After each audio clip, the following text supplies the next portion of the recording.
The radio crackled with static as Captain Sarah Martinez pressed her ear closer to the receiver. Outside the military base in Afghanistan, the wind howled like a wounded animal, carrying sand and debris that pelted against the windows with violent force. The storm had been brewing for 3 days, and meteorologists warned it would only get worse. But the message coming through the radio made her blood run cold. 7 Marines missing in Sector 12, the voice reported, barely audible through the interference. Last contact was 1800 hours yesterday. Storm conditions have made aerial reconnaissance impossible. Sarah closed her eyes and took a deep breath. Sector 12 was a treacherous area even in good weather, filled with rocky terrain and hidden valleys where enemies often hid. In this storm, it was essentially a death trap. The missing Marines were part of a routine patrol that should have returned the previous evening.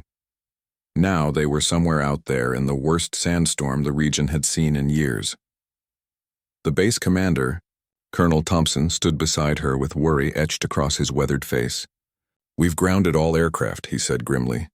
"The wind speeds are reaching 70 miles per hour and visibility is less than 10 feet. No pilot in their right mind would take off in these conditions." Sarah nodded, understanding the impossible situation. Standard protocol demanded they wait for the storm to pass before launching any rescue operation. But waiting could mean the difference between life and death for 7 young Marines who were counting on their brothers and sisters in arms to bring them home. As the storm raged outside, Sarah thought about each of the missing Marines. There was Private Johnson, barely 19 years old, who had joined the military to pay for college. Corporal Williams had a newborn daughter back home that he had never met. Sergeant Davis was supposed to return home next month to marry his longtime girlfriend. Each face flashed through her mind, and she felt the weight of responsibility settling on her shoulders like a heavy blanket. The communication center buzzed with activity as other personnel tried desperately to establish contact with the missing patrol. Radio operators adjusted frequencies and boosted signal strength, but the storm seemed to swallow every attempt at communication. The electronic interference was so severe that even their most powerful equipment couldn't penetrate the wall of sand and wind that surrounded the base. Sarah walked to the window and stared out at the apocalyptic scene. The storm had transformed the familiar landscape into an alien world of swirling brown chaos. Streetlights flickered and died as power lines snapped under the pressure of the wind. Vehicles parked outside rocked back and forth like toys in the hands of an angry child. She had been in the military for 12 years, serving multiple tours in some of the most dangerous places on Earth. She had seen combat, survived ambushes, and led her teams through situations that would have broken lesser soldiers. But she had never faced anything quite like this. The storm wasn't just weather, it was a living, breathing monster that seemed determined to claim more victims. Colonel Thompson approached her again, his voice heavy with resignation. "Martinez, I know what you're thinking, but I can't authorize any rescue mission in these conditions. It would be suicide. We'd just be sending more people to their deaths." Sarah turned from the window, her jaw set with determination that surprised even herself. "Sir, with all due respect, those Marines are depending on us. They're trained to survive, but not in conditions like this.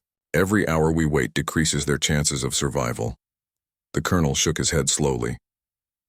"I understand your frustration, Captain, but my hands are tied. The storm is predicted to last at least another 24 hours. We have to wait it out." But Sarah had already made her decision. She looked around the communications center at the faces of her fellow soldiers, all sharing the same helpless frustration. They were warriors trained to fight, to protect, to never leave anyone behind. Being forced to wait while their comrades were in danger went against everything they believed in. "Sir, what if someone volunteered for an unauthorized mission?" she asked quietly. Colonel Thompson's eyes narrowed. "Captain Martinez, I would strongly advise against any such action. Anyone who attempted an unauthorized rescue would be acting directly against orders and would face serious consequences." Sarah nodded, but her mind was already racing with possibilities. She knew the terrain better than most, having studied every map and satellite image of the region. She understood the risks, but she also understood that 7 Marines were out there somewhere, possibly wounded, definitely scared, and completely cut off from help. As she left the communication center, Sarah felt the eyes of her fellow soldiers following her. Some looked at her with admiration, others with concern, but all of them understood the impossible choice she was facing. In the military, you never left anyone behind, but sometimes following that principle meant making decisions that others would call reckless or even insane. The storm continued to rage outside, but inside Sarah's heart, a different kind of storm was brewing. She had a choice to make, and she knew that whatever decision she reached would change everything. 7 lives hung in the balance, and time was running out with each passing hour. Sarah returned to her quarters, but sleep was impossible. She sat on the edge of her narrow military cot, staring at the map of Sector 12 spread across her small desk. The missing patrol's last known position was marked with a red circle, but the storm could have scattered them across miles of hostile terrain. She traced potential routes with her finger, calculating distances and trying to imagine where 7 Marines might seek shelter in such an environment. There were a few caves marked on the map, some abandoned buildings from a long-dead village, and several rocky outcroppings that might provide minimal protection from the wind. Her roommate, Lieutenant Jennifer Hawkins, entered the room and noticed Sarah hunched over the map. "You're not seriously considering what I think you're considering," Jennifer said, closing the door behind her. Sarah looked up with tired eyes. 7 Marines, Jen. 7 of our own people are out there." Jennifer sat down on her own cot and studied her friend's face. They had served together for 3 years, and she knew Sarah well enough to recognize the stubborn determination that meant she had already made up her mind. "Sarah, it's a death sentence. You heard the meteorologists. This storm is unlike anything they've seen. The wind alone will knock you off your feet, and that's assuming you don't get lost in the first 5 minutes. But Sarah was already pulling equipment from her locker. She selected her most reliable compass, extra batteries for her radio, emergency flares, and medical supplies. She packed light but essential gear, knowing that too much weight would slow her down in the brutal conditions outside. "What about the colonel's orders?" Jennifer pressed. "He specifically said no unauthorized missions." Sarah paused in her packing. "Sometimes you have to choose between following orders and doing what's right. Those Marines didn't choose to be caught in this storm. They were following orders when they went on that patrol. Now it's my turn to make a choice." Jennifer watched her friend prepare with a mixture of admiration and fear. She had seen Sarah in combat situations before, had witnessed her courage under fire and her unwavering dedication to her fellow soldiers. But this was different. This wasn't enemy bullets or roadside bombs. This was nature itself turned hostile, and nature didn't negotiate or show mercy. "How will you even navigate out there?" Jennifer asked. "GPS won't work in this interference, and you can't see more than a few feet in any direction." Sarah held up an old-fashioned compass and a detailed topographical map sealed in waterproof plastic. "The old-fashioned way, dead reckoning compass bearings and counting steps. My grandfather taught me these techniques when I was a kid. He was a navigator in World War II before all the modern technology." She continued her preparations, selecting a heavy-duty flashlight with red filters to preserve night vision, though she doubted it would be much use in the storm. She strapped a knife to her leg and checked her sidearm, not expecting to encounter enemy forces in such weather, but knowing that preparation for any possibility was key to survival. Jennifer suddenly stood up. "If you're determined to do this insane thing, then I'm coming with you." "Absolutely not," Sarah replied firmly. "This is my decision, my risk to take. I won't have your death on my conscience, too." "And I won't have your death on mine," Jennifer shot back. "We're supposed to be a team. Marines don't abandon each other, remember?" For a moment, Sarah was tempted. Having backup would certainly improve her chances of success. But she also knew that Jennifer had a family waiting for her back home, including a younger brother who looked up to her. Sarah couldn't ask her friend to take such a risk. "Jen, I need you here," Sarah said, placing a hand on her friend's shoulder. "If I don't make it back, someone needs to tell the real story of what happened. Someone needs to make sure those 7 Marines are remembered properly. Not as casualties of poor judgment, but as heroes who were doing their duty when disaster struck." As Sarah finished her preparations, she checked the time. It was 3 a.m, and the storm showed no signs of weakening. According to the weather reports, it might actually be intensifying. Every minute of delay meant the missing Marines were one step closer to hypothermia, dehydration, or worse. She wrote a quick letter and handed it to Jennifer. "If something happens to me, make sure this gets to my family. And make sure everyone knows that I went out there because it was the right thing to do, not because I was reckless or disobedient. Jennifer took the letter with trembling hands. How will I know if you found them? How will I know if you're okay?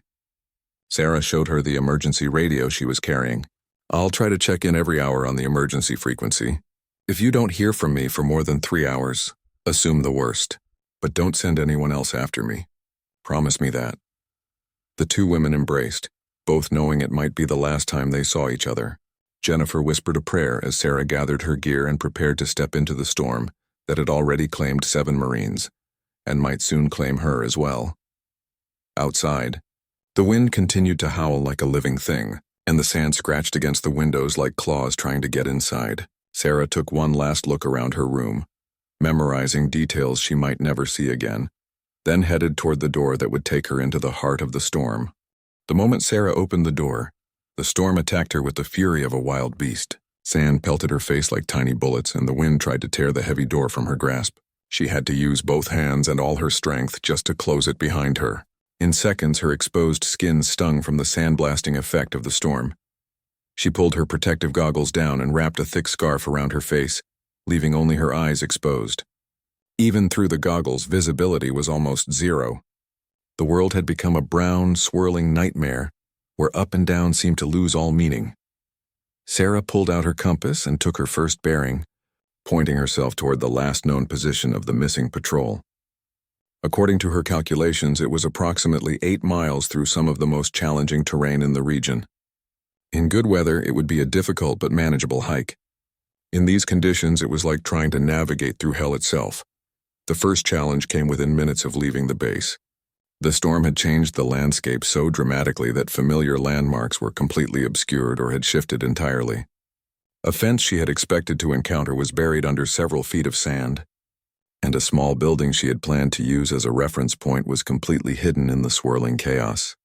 She pressed forward, counting her steps carefully and checking her compass every few minutes. The wind was so strong that walking in a straight line was impossible.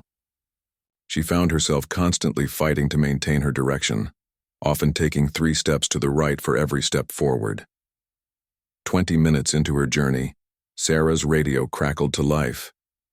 "Base to Martinez, please respond," came Jennifer's voice, barely audible through the interference. Sarah stopped and keyed her radio. "Martinez here. Made it about half a mile from base. Conditions are worse than expected, but I'm continuing forward." "Sarah, please reconsider." Jennifer's voice was filled with worry. "The Weather Service just updated their forecast. Wind speeds are reaching 80 miles per hour, and the storm is expected to intensify even more." "Copy that," Sarah responded, having to shout into the radio to be heard over the howling wind. "But I'm committed now. 7 Marines are counting on someone to find them." She turned off the radio to preserve battery life and continued forward. The storm seemed to have a malicious intelligence, changing direction just when she thought she had figured out how to work with it. Sometimes the wind would suddenly die down, giving her false hope, only to return with doubled intensity that knocked her to her knees. As she struggled through a particularly difficult section where the sand had formed deep drifts, Sarah began to understand why everyone had called her mission impossible. The storm wasn't just bad weather. It was an enemy unlike any she had ever faced. It was relentless, unpredictable, and seemed determined to claim her as another victim. Her water supply was already running lower than planned because the extreme conditions were dehydrating her faster than anticipated. The constant wind was drying out her mouth and throat, and breathing through the scarf was becoming increasingly difficult as sand particles found their way through even the tightest weave of fabric. But the thought of 7 Marines somewhere out in this hellish landscape kept her moving forward. She imagined them huddled together in whatever shelter they could find, probably injured and definitely scared. They would be running out of supplies by now, and hypothermia would be setting in despite the desert environment, because desert nights were brutally cold even without hurricane-force winds. 2 hours into her journey, Sarah reached what should have been a major checkpoint, a distinctive rock formation that was visible on all the satellite maps. But the storm had changed everything so much that she couldn't find any trace of the landmark. Sand had piled up against rocks and filled in valleys, creating an entirely new topography.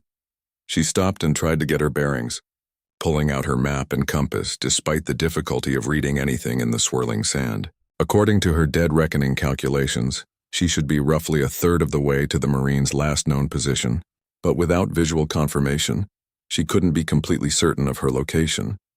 The radio crackled again with Jennifer's voice conducting the scheduled check-in. "Martinez, please respond, over." "Still here," Sarah replied, though her voice was getting hoarse from breathing the sand-filled air. "Navigation is more difficult than expected, but I believe I'm on course. Estimated 2/3 of journey remaining. Copy that. Base reports the storm may be shifting direction. Be prepared for wind changes." As if summoned by Jennifer's warning, the wind suddenly shifted from the northwest to the east, catching Sarah completely off guard and knocking her sideways into a pile of sand-covered rocks. Pain shot through her shoulder as she hit the ground, and for a moment, she lay there wondering if she had made a terrible mistake. But then she thought about Private Johnson's 19-year-old face and Corporal Williams' unborn daughter, and she forced herself back to her feet. The Marines were depending on her, and she had never failed a mission in 12 years of military service. She wasn't about to start now, even if this storm was the most formidable enemy she had ever encountered. Sarah adjusted her course to account for the wind shift and pressed forward into the swirling brown darkness, knowing that each step took her further from safety and closer to either success or disaster. 4 hours into her nightmare journey, Sarah stumbled into what felt like a wall of solid sand. She reached out with her hands and realized she had found the edge of a deep ravine that hadn't been on any of her maps. The storm had carved new channels in the landscape, creating obstacles that no amount of preparation could have anticipated. She had to make a critical decision: go around the ravine, which could add hours to her journey, or find a way to cross it. Using her flashlight, she tried to peer into the depths, but the beam was immediately swallowed by the swirling sand. She couldn't tell if the ravine was 10 feet deep or 100 feet. Sarah decided to follow the edge, hoping to find a narrower crossing point. As she moved carefully along the rim, testing each step to make sure the ground was stable, she heard something that made her heart race. It was faint, almost lost in the howling wind, but it sounded like a human voice. She stopped and listened intently, straining her ears above the storm's roar. There it was again, definitely a voice calling for help. It was coming from somewhere down in the ravine. "Hello," she shouted as loudly as she could. "Can you hear me?" A reply came back, weak but unmistakable. "Help us! We're trapped down here." Sarah's pulse quickened as she realized she might have found the missing Marines. She keyed her radio and tried to contact base, but the interference was too severe. She was on her own. "How many of you are there?" She called down into the darkness. 7, came the reply. "We took shelter in a cave, but part of it collapsed. 3 of us are injured." Sarah felt a surge of relief mixed with new terror. She had found them, but they were trapped at the bottom of an unstable ravine during the worst storm in years. Rescuing them would require equipment and expertise she didn't have. "Are you Marines from the patrol that went missing yesterday?" she shouted. "Yes. Who are you?" "Captain Martinez. I'm here to get you out." There was a brief pause before a different voice called up, this one stronger and clearly that of a senior enlisted man. "Captain, with all due respect, how do you plan to get us out of here? The walls are too steep to climb, and we've got men who can't walk." Sarah looked around desperately, trying to find something that might help. The storm had deposited debris everywhere, including what looked like parts of a destroyed vehicle and some heavy rope that must have blown in from somewhere else. She quickly gathered the rope and tested its strength. It seemed solid enough to support her weight, but lowering herself into an unstable ravine during a sandstorm was incredibly dangerous. If the walls collapsed further, or if she became trapped as well, all 8 of them would die. "I'm coming down," she called out. "Captain, don't," the senior voice replied. "The walls are loose sand and rock. It's too dangerous." But Sarah was already securing the rope around a large boulder that seemed stable enough to hold her weight. She had made it this far. She wasn't going to abandon the Marines when they were so close to rescue. The descent was terrifying. The rope cut into her hands even through her gloves, and loose sand kept falling into her eyes despite her goggles. The wind was actually slightly less intense in the ravine, but the walls groaned ominously as the storm continued to reshape the landscape above. When she finally reached the bottom, she found herself face to face with 7 exhausted, injured, but very much alive Marines. Their uniforms were torn and sand-covered, and she could see that 3 of them were indeed seriously injured. One with what appeared to be a broken leg, another with a deep gash on his arm, and a third who was unconscious with a head wound. Sergeant Davis, the senior enlisted man she had been talking to, looked at her with a mixture of gratitude and disbelief. "Captain, how did you even find us? We've been trapped here since yesterday afternoon when the storm blew us off course." Sarah quickly assessed the situation while pulling medical supplies from her pack. "The whole base is looking for you. I came ahead to locate your position." She didn't mention that her mission was unauthorized and that no one knew where she was. "Ma'am, we tried to shelter in that cave over there," Private Johnson said, pointing to what had once been a natural opening in the ravine wall, but was now partially collapsed. "But when the storm got worse, rocks started falling. We barely got everyone out before it came down completely." Sarah worked quickly to treat the most serious injuries while formulating a rescue plan. The unconscious Marine was her biggest concern. He needed medical attention that she couldn't provide in a sandstorm at the bottom of a ravine. "We need to get out of here," she said, checking her radio again. Still no signal. "The storm is supposed to last another day at least, and these walls aren't stable. We can't wait for rescue." Corporal Williams, who had been quiet until now, spoke up. "Captain, how exactly are we supposed to get out? Even if we could all climb, we've got unconscious and injured men who can't make it up that rope." Sarah looked at the rope she had used to descend, then at the 7 Marines who were depending on her to get them home safely. She had found them, but now she faced an even greater challenge, getting them all out alive when 3 of them couldn't. Climb in the storm above them was still raging with deadly intensity. The easy part of her mission was over. Now came the real test of her determination and leadership skills. Sarah studied the ravine walls carefully, looking for any possible solution. The rope she had used to descend would never support the weight of multiple people, especially injured ones who couldn't help themselves. She needed a different approach. "Sergeant Davis," she said, "what equipment do you have left?" Davis inventoried their remaining gear, 2 working radios with dead batteries, some medical supplies, rations for another day, and most importantly, about 50 feet of climbing rope that had been partially buried in sand. An idea began forming in Sarah's mind. "We're going to create a pulley system," she announced. "If we can anchor both ropes at the top and create mechanical advantage, we might be able to lift the injured men one at a time." Private Johnson looked skeptical.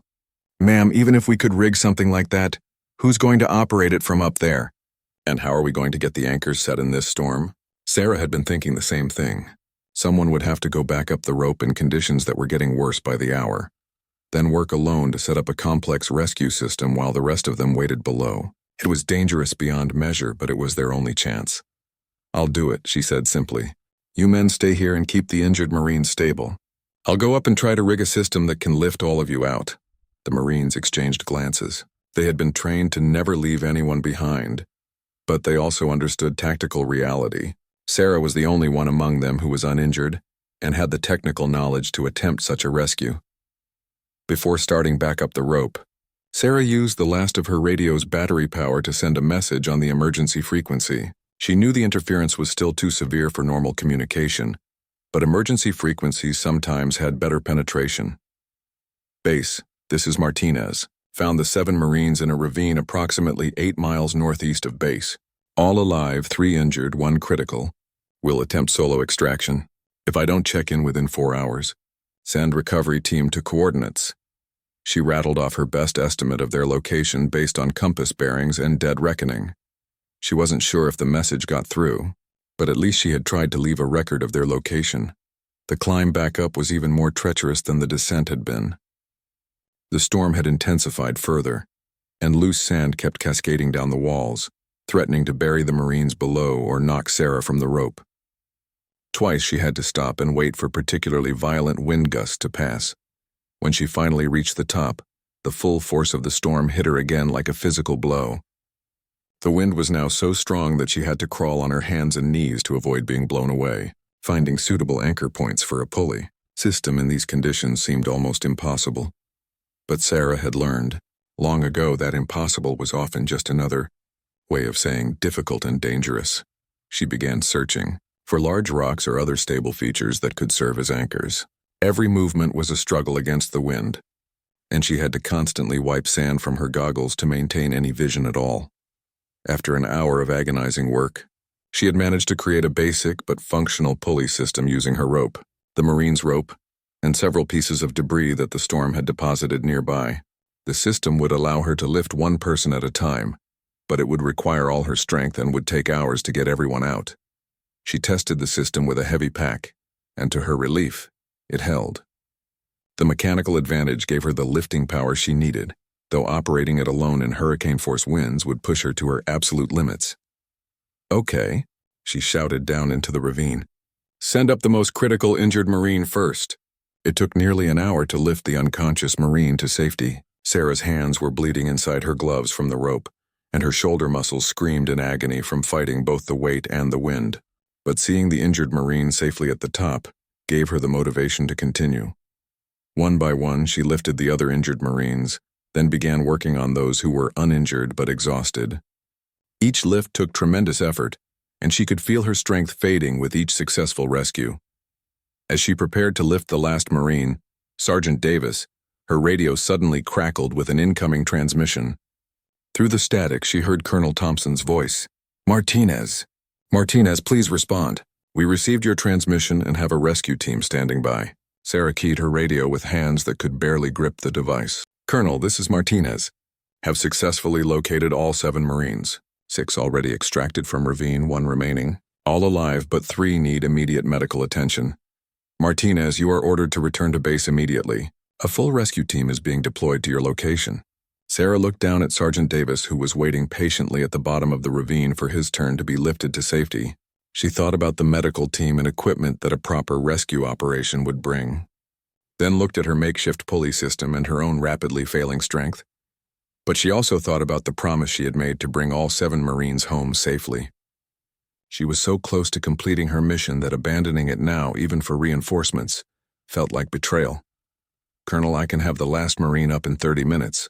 Request permission to complete extraction before returning to base." There was a long pause before the colonel's voice returned. "Martinez, complete your mission, but that's a direct order to return immediately afterward. You've done enough heroic stupidity for one day." Despite her exhaustion and pain, Sarah smiled as she prepared to lift the last Marine to safety. As Sarah strained to lift Sergeant Davis, the last Marine, from the ravine, she felt her strength finally beginning to fail. Her hands were shaking uncontrollably, and her vision was starting to blur from exhaustion and dehydration. The storm showed no mercy, continuing to batter her with sand and wind as she fought to complete her mission. "Almost there, Sergeant," she shouted down, though she wasn't sure he could hear her over the howling wind. When Davis finally reached the top, he immediately saw Sarah's condition and was alarmed. Her face was raw from sandblasting, her hands were bleeding through torn gloves, and she was swaying on her feet from complete exhaustion. "Captain, you need medical attention," Davis said, steadying her as she nearly collapsed.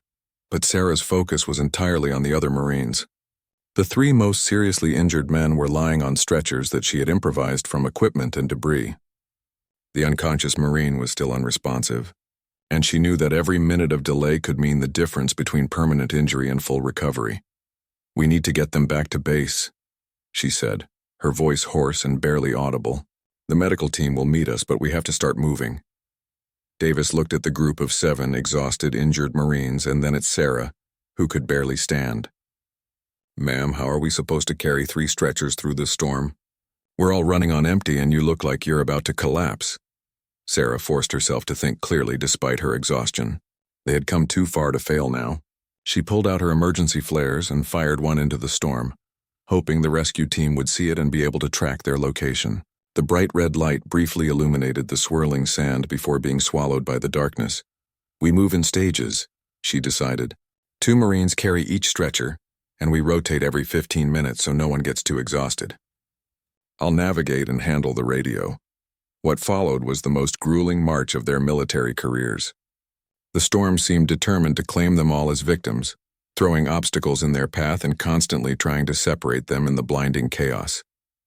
Sarah led from the front despite her condition, checking her compass constantly and counting steps to track their progress back toward base. Every 100 yards, they had to stop and regroup. The Marines carrying the stretchers were quickly exhausted, and rotating the duty was their only hope of maintaining forward progress. Sarah used her emergency flares sparingly, knowing they might be the only way for the rescue team to find them if they became completely lost. 2 hours into their return journey, they heard the distinctive sound of helicopter rotors cutting through the wind. Sarah immediately fired another flare, and this time they received an answering signal, a searchlight beam that briefly penetrated the storm. "Base rescue team, this is Martinez," she called into her radio. "We see your searchlight. 8 personnel, 3 critical injuries requesting immediate medical evacuation," the helicopter pilot's voice crackled back. "Martinez, we see your flare but cannot land in these conditions. Can you reach the emergency landing zone 2 clicks south of your position?" Sarah checked her map and compass. The emergency landing zone was a flat area that would be more sheltered from the wind, but it was still a significant distance away with injured Marines who needed immediate medical attention. "Copy that," she responded, moving toward emergency LZ now. The final push to the landing zone tested everyone's limits. The unconscious Marine's condition was deteriorating, and Sarah could see that the other injured Marines were suffering as well. Her own strength was completely spent, and she was moving on pure willpower and determination. As they approached the landing zone, they could see the helicopter waiting, its rotors spinning and lights cutting through the storm.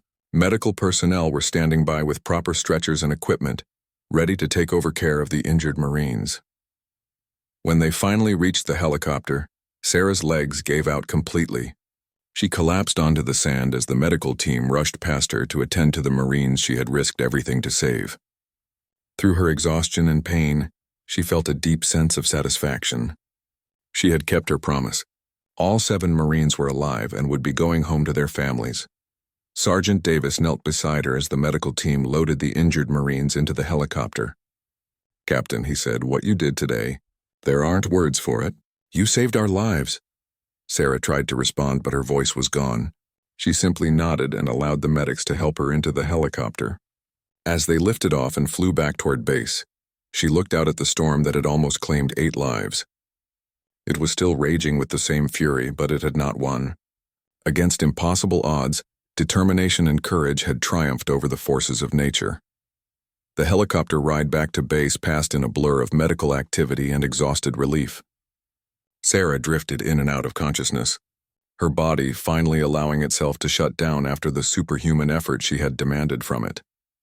But even in her semi-conscious state, she could hear the voices of the Marines she had saved, talking quietly among themselves about what they had witnessed. She had entered the storm alone when no one believed she would make it back, and she had brought them all home.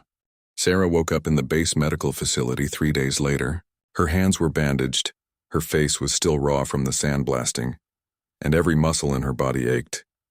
But she was alive. The first face she saw was Lieutenant Jennifer Hawkins, who had been keeping vigil beside her bed. "The Marines?"